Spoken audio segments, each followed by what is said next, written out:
Gikan sa buhatan sa City Mayor's Office, ilaw sa lokal nga panggamhanan sa syudad sa Panabo. Maghatod kaninyo sa mga balita sa kalambuan, katikaran o serbisyo publiko sa sulod o gawas sa syudad sa Panabo. Mga impormasyon nga nakutlo o gihatod sa kinatibuk ang puwersa sa Panabo City Information Office. Anian na ang Infonet Balita!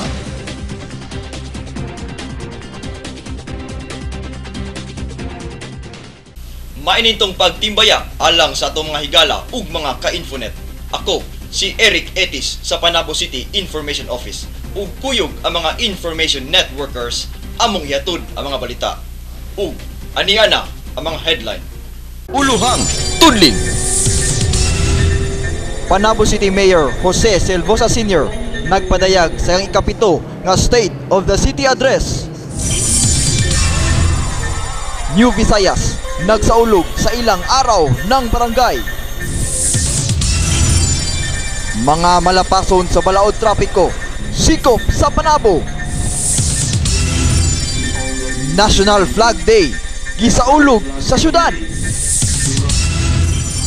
Ug syudad sa Panabo nakadawat og brand new nga fire truck.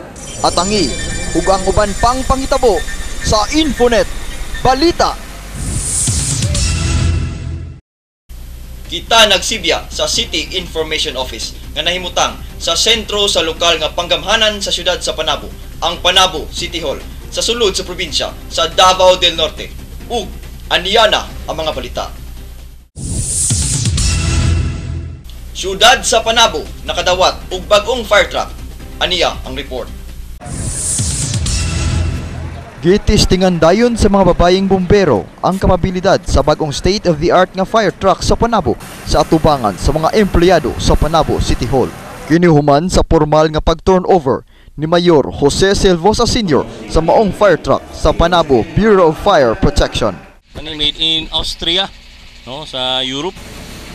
Rosenbauer ang iyang pangalan sa iyang bomba, pero ang build sa iyang truck man. Kaya ang man magud ang Truck of the Year 2013. So si Moni ang napalit sa DLG nga gihatag karon sa atong syudad. Kini nga fire truck gipanghatag sa mga key cities sa nasod sa Department of Interior and Local Government dito sa BFP National Headquarters sa Kauluhan. Diin si DILG Secretary Mar Rojas ang personal nga may turnover niini. Ang capacity sa iyang water capacity is 2,400 liters. Ang iyang kakusgon sa labay niya sa tubig is 100 PSI. So bag-o gani siya, makita man ninyo, worth 17 million ni siya. So naa sa firefighting capability, naabot sa vehicle accident extrication capability. Kompleto ni siya. Makita ninyo nga built-in ang iyang mga gamit. Tungod nining mga pasilidad, gilauman nga motaas ang kapasidad sa Panabo BFP nga mo responde sa sunog sa Panabo ug sa mga silingang dapit. Kining mga sakyanan naka-estasyon sa Panabo Fire Station ang ikaduha nga pinakadako nga estasyon pamatay sunog sa tibuok Rehiyon 11. Sa karon sa atong station na natay 5 ka fire truck o 4 ka utility truck. So tanan siyam na kabo kauban ng ambulance. Dugang nini ang lokal nga panggamhanan nagapatukod og fire substation sa Barangay Nanyo, usa sa mga north barangay sa syudad. Ang maong substation mahimong instalaran og usa ka fire truck ug usa ka ambulansya. Hopefully by this year mahuman na gid siya. Nani nahimutang sa Barangay Nanyo kay mapa-improve na to ang atong capability. Siguro kung nana na siyang station, ang among response time sa kanang lugar magpadali na. Eric Etis alang sa Infonet Balita. Mga nagadayang sektor sa syudad nang hinlo sa kabaybayunan sa syudad sa Panabo. Ani ang report ni Infonet, June Heraldo. Nagtinabangay sa paghinlo sa Panabo Creek ug sa baybay sa Barangay Kakanguhan ang nagkadayang sektor atol sa Earth Day Celebration 2014. Sa pipila ka oras nga pagpanghinlo, sinako-sako nga basura ang nahipos, nasagad nini mga dili malata, sama sa siloquine, basyo sa tetra juice ug mineral water, styrofoam nga sudalan sa pagkaon ug uban pa nga nikabat sa 5 ka tulinada.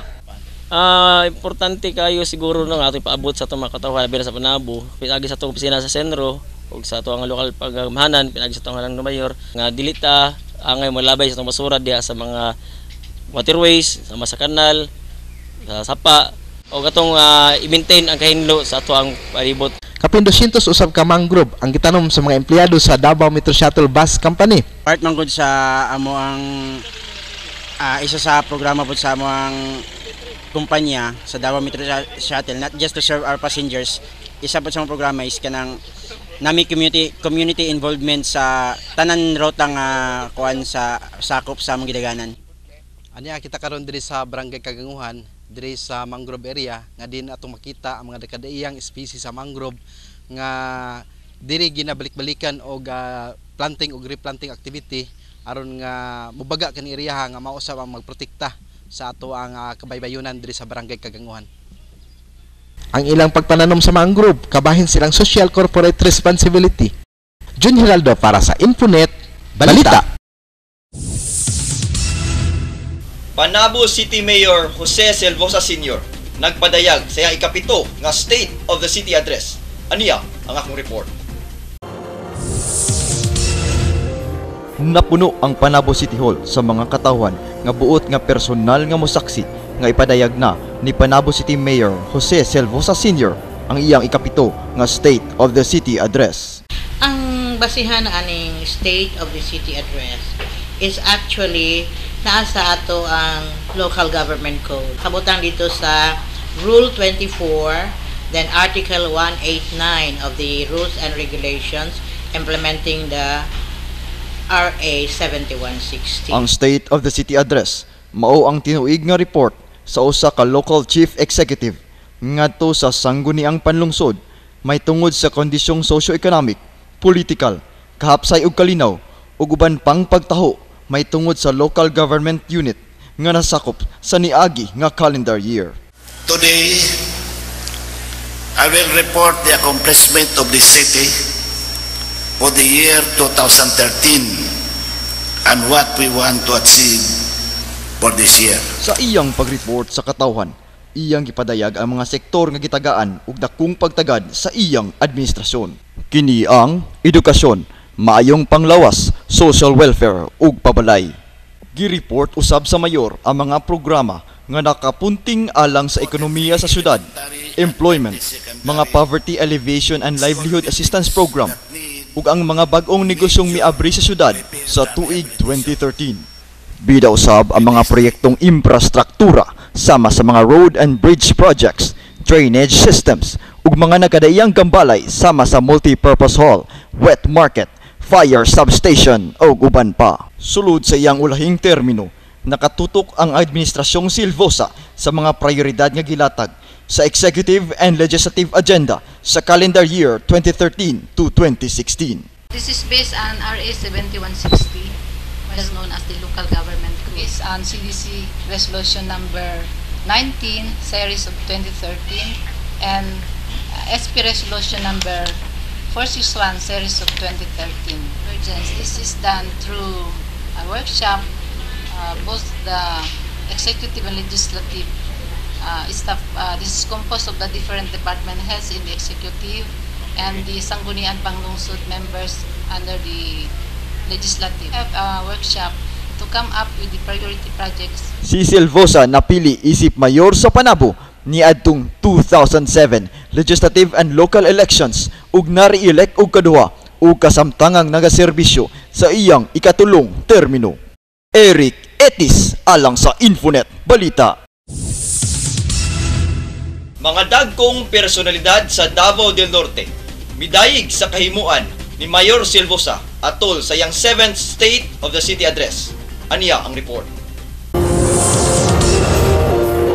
Ang State of the City Address ni Mayor Jose Selvosa Sr. nasaksihan sa mga opisyal ug empleyado sa lokal nga panggamhanan sa syudad sa Panabo, mga ahensyang nasyonal, mga opisyal sa kabaranggayan, katawhan sa syudad ug mga dinapit gikan pa sa probinsya sa Davao del Norte, mga silingang syudad ug munisipalidad. Maghatag siya report sa sanggunian. So ang State of the City Address is part of the regular session sa Sangguniang Panglungsod sa Panabo City. Kining tinuig nga report sa mayor naglangkob sa mga importanteng impormasyon may tungod sa sitwasyon sa syudad sa Panabo. Mag-report siya sa socio-economic progress sa syudad, sa political scenario sa syudad, sa peace and order o unsa pa iyang mga plano o mga nahimo o mga accomplishments tong mga niaging tuig o ang isang plano niya sa umaabot sa tuig. Isa sa report sa mayor mao ang health sector sa syudad.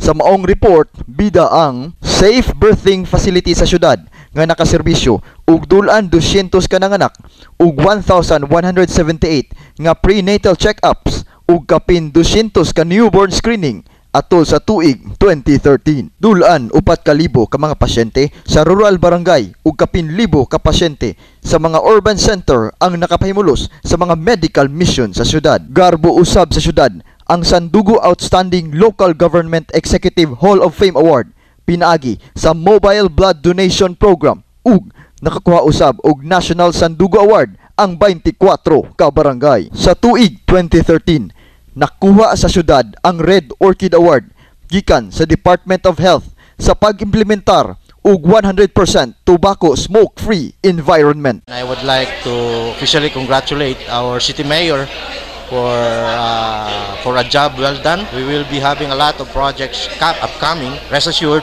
that our Sangguniang Panglungsod members will surely help our mayor attain his goals and visions for the benefit of our constituents. Congratulations sa City 7 City address. Nindot kayo ang imong administrasyon.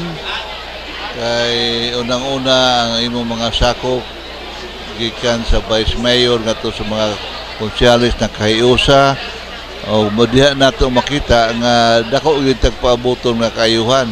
So I would encourage the Mayor further kay last term ba gyud ni o mahimo dugangi pa kay tama na daghan naman pero wa bay katapusan ning ato pagserbisyo.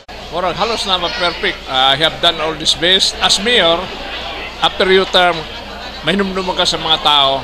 So, naningkamot ko during my time, then siya po naningkamot na ang next mayor na po, mo na po niyang target na po sunod nga mapalabuan po niya. Even though matupngan lang, hindi na manimtan sa mga tao na ang nahimo niya. Si Silvosa, unang nakadaog isip mayor sa Panabo niadtong legislative and local elections sa tuig 2007. Ug nagserbisyo sa iyang ikatulo nga tulo ka tuig nga termino. Kini ang ikapito nga tuig nga siya naghatag og State of the City Address. Eric Etis, alang sa Infonet Balita. Mga negosyante og isda sa merkado sa Panabo, apil ang ilang trabahante, mipailawom sa seminar. Balita gikan kang Infonet, June Heraldo.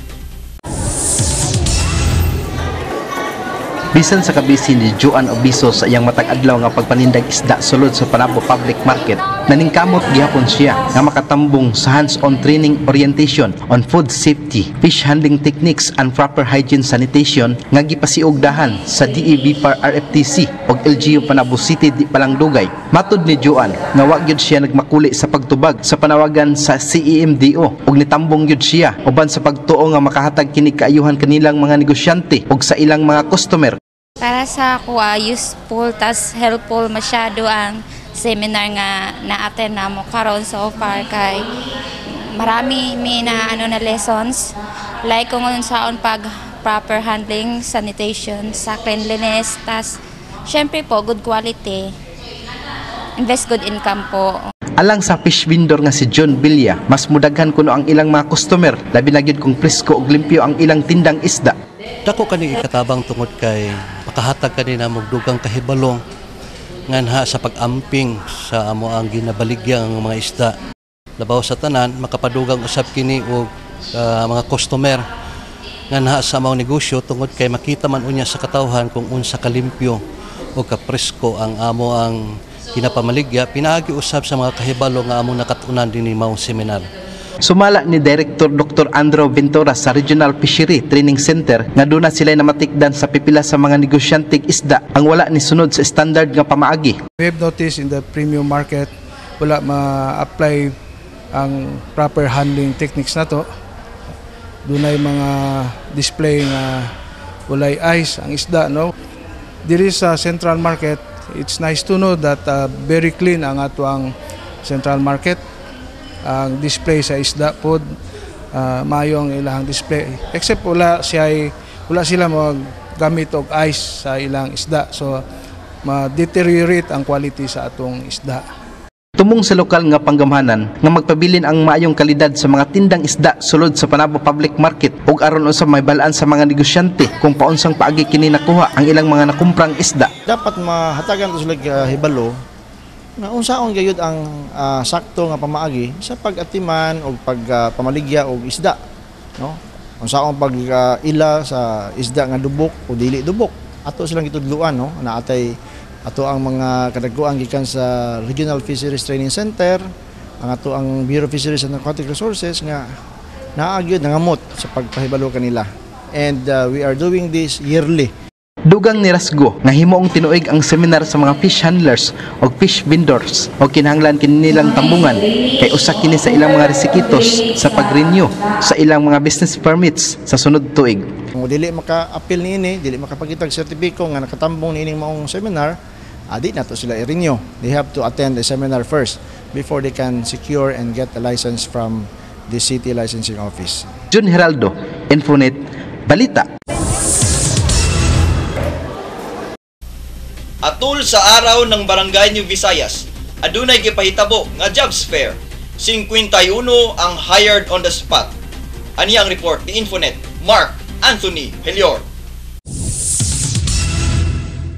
Aron matubag ang problema sa pang-empleyo, ang lokal na panggamhanan sa siyudad sa Panabo pinaagi sa Panabo Employment Service Office Kunpeso, nagpahigayon og job fair para sa domestic o overseas nga trabaho kaniadtong Hulyo 15 ning kasamtangang tuig. Ang maong panagtagbo sa mga aplikante gipahigayon sa Davao del Norte State College, Barangay New Visayas, atol sa founding anniversary sa maong barangay. Matod ni Peso Manager Cheryl Espinosa, mga nagkalaing-laing serbisyo ang gihatag sa maong aktibidad. Aside from katong interview with the local and overseas companies, napo tay laing services sama sa COMELEC registration, napo tay services sa NSO, sa SSS, sa PhilHealth, o katong magpa-renew po sa ilahang PRC o sa ilahang sa pag-ibig, napo ta. Si Jack Castañares, 25 anyos, taga Panabo City, nalipay sa maong resulta sa iyang pagpangempleyo tungod na dawat siya ora mismo. Siyempre, happy kay wala ko nag-expect nga hired on the spot ko. Sipagtyaga lang, tapos always lang magampo. Si Cleo Balatero, 25 anyos, taga Panabo City, ug kinamugulangan sa ilahang pamilya, nagmalipayon nga nahimo usab siyang hired on the spots sa maong job fair. Lipay kaayo kay dugay na po ko nagapangita og trabaho na tarungon na jud nako ni na maka kita na jud kog trabaho kay napabapog ko yung manghod na naga-eskwela pa, tabangan ako ang parents, ako ang manghod.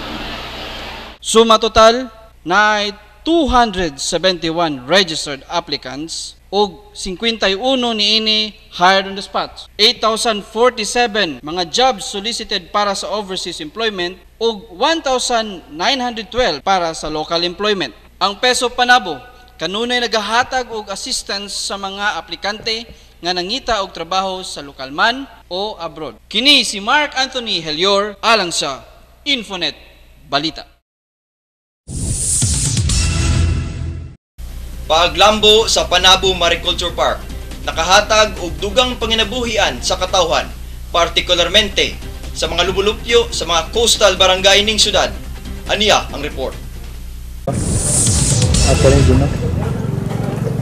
Dugang negosyo, dugang trabaho alang sa mga nanumuyo sa coastal barangay Panabo City, kinihatod sa dugang 50 ka fish cage sa Panabo Mariculture Park. Kahinumduman sa may labayng mga tuig, daghan sa mga investor sa Panabo Mariculture Industry ang nangundang gumikan sa dili mayong presyo sa bangus ug labi na usab human sa paghapak sa mga nanglabayng bagyo nga resulta sa pagkalugi ug daghanan usab ang nawadan og trabaho.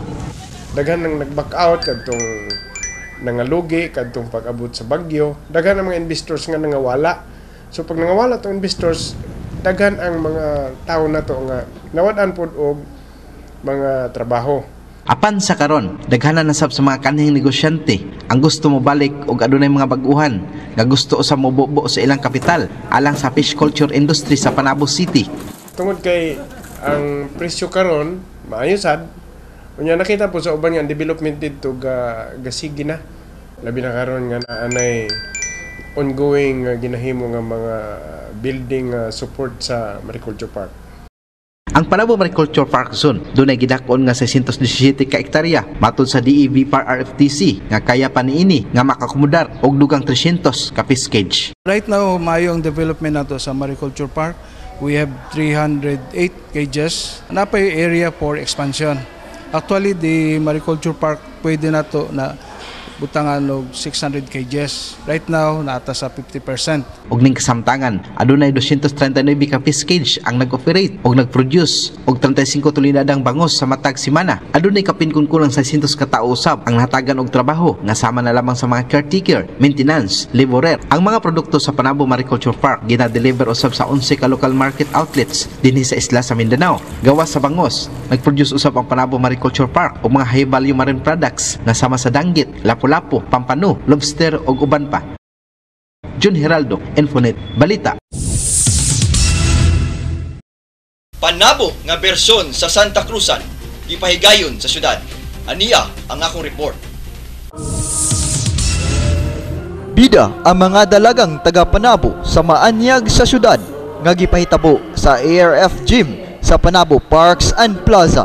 Kini ang bersyon sa Santa Cruzan sa mga taga Panabo. So sa tibok Pilipinas, every mag-end sa bulan sa May natin ginatawag og Santa Cruzan. Imo siyang tradisyon nga doon natin mga rayna, nagkadaiya ang mga papel nila, nagkadaiya po nila ang role, pero doon na siya mga kahulugan, matag rayna, napod sila yung role dina sa tuang katilingban. Gisugdan sa usa ka misa nga gipahigayon sa Santo Niño Parish ug gipadayon sa posisyon sa mga rayna kauban ng ilang mga konsorte padulong sa ARF Gym diin gipahigayon ang programa. Sa pagkakaroon, ika 4 years na ni siya nagsugod og 2011 ini gipanguluhan ni Madam Virgie Selvosa aron nga aning mga kababaihan diri sa Panabo mahatagan pud og dungog ani karon i-assist na kini sa ato ang Panabo Tourism. Atong gihimo ni karon kay mao ni atong naandan sa mga Kristiyanos na atay Santa Cruzan atong gisaulog ni kada Mayo. Kini nga kalihukan suportado ni Panabo City Mayor Jose Selvosa Sr., mga miyembro sa konseho ug mga barangay officials diin sila nagpadala ug mga sumasalmot gikan sa ilang barangay. Sa daghan nga kalamidad niabot sa atong nasod. Ang atong siyudad daroy sa Ginoo wala gyud mahilalo ni dili mga pangitabuan. O mao kini ang atong pasalamat na atong lugar nagpadayon ang paglambo. Dili lang kay tanaw natong agwapa siya kundi what's inside, what's outside mao pud ang ilahang nasa ilalom. So o dili kita magmahay sa tong Reyna Elena tungod kay ang ihang kinabuhi na hiyaom pod sa ato ang gihimo nga Santa Cruzan, which is involved po siya sa simbahan, sa civic o ang iyang pamilya very supportive kayo sa iyaha. Yun sa mga proseso. Ang proseso is na mga questions na gipangutan na sa ilaha nga latubag pud nila og tama. Ang pinakabida jud sa Santa Cruzan mao si Reyna Elena sa pagpanalipod niya sa mga Kristiyanos batok sa nagkadaiya na mga musupak sa mga pagtulunan sa simbahan. Good evening. It's a great honor and I feel blessed na ako ang naging Reyna Elena karon na year. This event will help me strengthen my faith in God, not only in God but also for Mama Mary, and I will continue to believe and live like Christ po. Hinaot pod kadtong mga nahimong reyna kabahin sa Santa Cruzan, ila pong mapuy-an ang mithi, ang tinguha, ang pertud, mga taras o kinaiya sa matag reyna aron pod mamaymong silang modelo dina sa atong katilingban. Eric Etis alang sa Infonet Balita. Syudad sa Panabo nagsaulog sa National Flag Day. Aniya ang balita. Bitbit sa mga personahe sa BEP Panabo ang mga karaan o kasamtangang flag sa Pilipinas atol sa Flag Day Celebration 2014 nga gipigayon sa atubangan sa Museo Panabo. Usa-usa nila kining gipakita atubangan sa mga nanambong gikan sa pinakaunang flag nga may tatak nga KKK ug hangtod sa kasamtangang national flag. Nagbutang usab og Philippine flag palibot sa monumento ni Dr. Jose Rizal. Ang mga nanambong nga gilangkuban sa mga opisyalis ug mga empleyado sa lokal nga panggabahanan sa Panabo, mga kawani sa mga ahensya sa gobernong nasyonal, barangay officials ug funcionaries, mga magtutudlo, mga estudyante sa high school ug kolehiyo ug mga NGOs.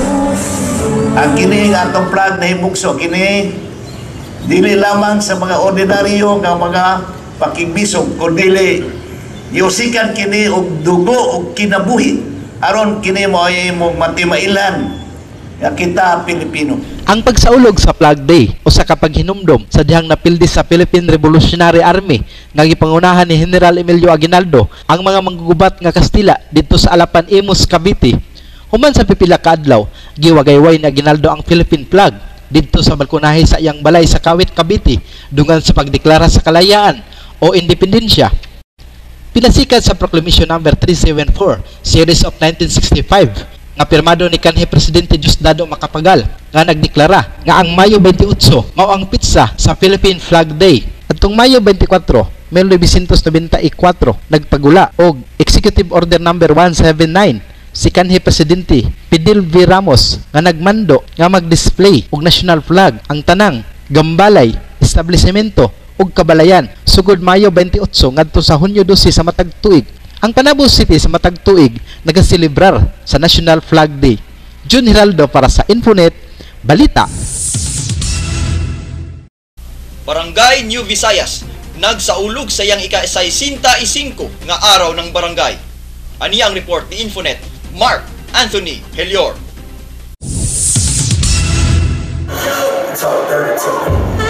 Nagmalampuson ang pasundayag sa mga nagkalaing-laing sektor atol sa pagsaulog sa 65th araw ng Barangay New Visayas nga gipagayon sa Barangay Covered Court kaniadtong Hulyo 16 ning kasamtangang tuig pinaagi sa disiplina ug pagtinabangay. Nalipay si Barangay Captain Dizon Namuag sa resulta sa iyang nakita nga kahapsay ug kaorganisado sa selebrasyon. Gidayeg usab ni Kapitan Namuag ang partisipasyon sa nagkalaing-laing sektor sa preparasyon ug talento nga ilang gipakita. Itap nato ang different sectors nga maoy mo participate, maoy mo tabang, makipag-uban para bali sa panggobyerno nato para mahapsay kung pwede matuman ang gustong kalambuan. For the participation nga makita nimo karon, I'm very much happy that nakita na kong partisipasyon, kooperasyon ug suporta sa tanang sekta bali o sektor diri sa akong barangay. Dugang pa ni Kapitan Namuag nga ang mga tao dapat dili magdepende lamang sa gobyerno.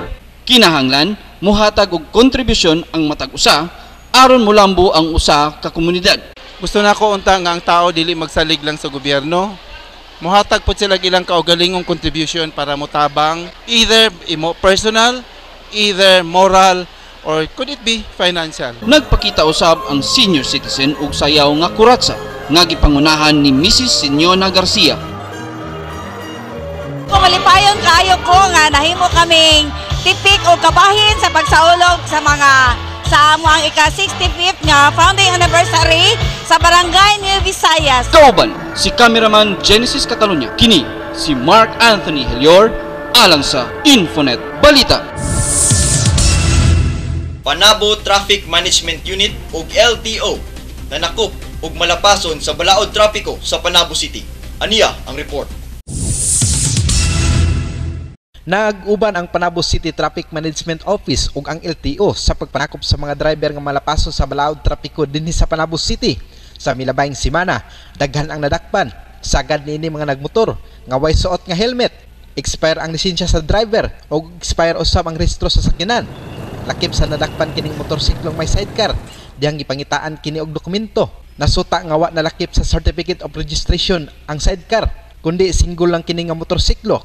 Unlicensed o illegal change body, wala marehistro ang sidecar. Ginabaliwala lang kuno kaniadto sa mga madakpang driver ang citation ticket nga gina-issue sa traffic enforcer. Busa ipilawom sa pipila ka adlaw nga training sa LTO ang mga traffic enforcer sa Panabo aron pwede na kining maka-issue og temporary operation permit o TOP ngadto sa mga malapasong driver. Sir, sa mensahe naman sa mga motorista sa Panabo City din. Niadto pa na gina-advise sa ilaha nga magbantay sa balaod trapiko. Mag-helmet, magsapatos, butang side mirror, nakarehistro, na lisensya. Kung unsa tong standard procedure sa trapiko, dapat masunod.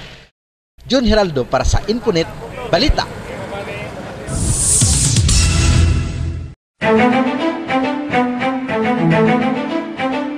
Today's 7th State of the City Address of the City Mayor. On the 28th day of April 2014, Mayor Jose Alcevosa Sr. reported his accomplishments on education, housing, infrastructure, economic, social welfare, health, and even his executive legislative agenda for calendar year 2013 to 2016. I'm Michelangelo Estreno of the City Information Office. Join me on this special TV edition of Mayor Jose Silvosa's 7th State of the City Address.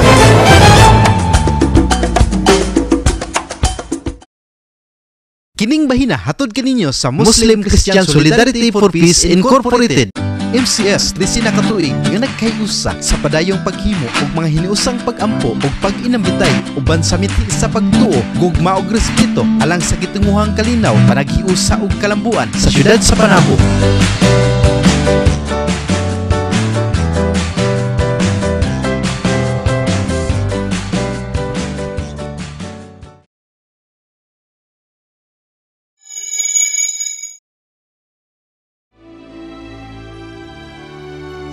Karon sa atong mahinungdanong ulo. Kinutlo gikan sa Mateo 5 bersikulo 16 nga nag-ingon: Busa ipadan-ag gayud ang inyong kahayag at tubangan sa mga tawo aron makita nila ang inyong mga maayong buhat ug magdayeg sila sa inyong amahan nga atuwa sa langit.